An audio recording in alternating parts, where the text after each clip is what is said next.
ये हम पुराने मुनहद्दम शुदा मकान में इस वक्त मौजूद हैं, जहां मैं मकान के अंदर आ चुका हूं और कमरों के पास मौजूद हूं। जैसा कि आपको पहले पार्ट 1 दिखा चुके हैं, कसूर की हिस्ट्री पे बात कर रहे थे।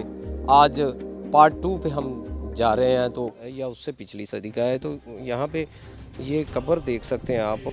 कब्र को या कब्र की शक्ल का कोई कमरा बनाया गया था जहाँ पे ख़जाना रखा गया था।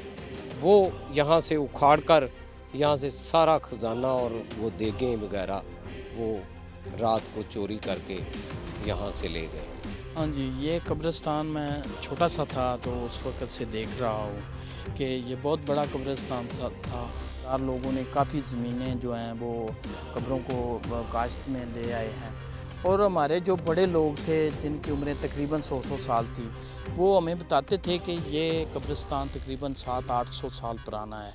और इस वक्त जब दरिया सतलुज इधर पास से गुज़रता था तो लोग पानी के डर से, ताकि कब्रें बह ना जाएं, तो वो 20-30 देहातों के लोग जो हैं वो इधर ही रोएवाल में आकर ही लोगों को, अपने मुर्दों को दफन किया। पाकिस्तान से तो यही लगता है, कुछ कब्रों के आसार जैसे कि 12-12, 15-15 फुट की कब्रें हैं, इनसे तो यही लगता है कि क्योंकि आज के दौर में तो कोई 12-15 फुट का आदमी नहीं हो सकता, ये 800-900 साल पुराना ही कोई हो सकता है।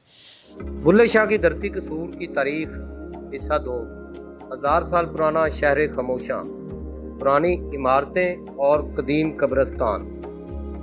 इसी मुतल्लक देखना ना भूलिएगा वॉइस ऑफ पाकिस्तान की स्क्रीन पर। वतन अजीज के कोने कोने की हम उठाएंगे आवाज और देंगे साथ हर मजलूम का। पंजाब, सिंध, सरहद और बलोचिस्तान, देखेगा सारा पाकिस्तान। Voice of Pakistan.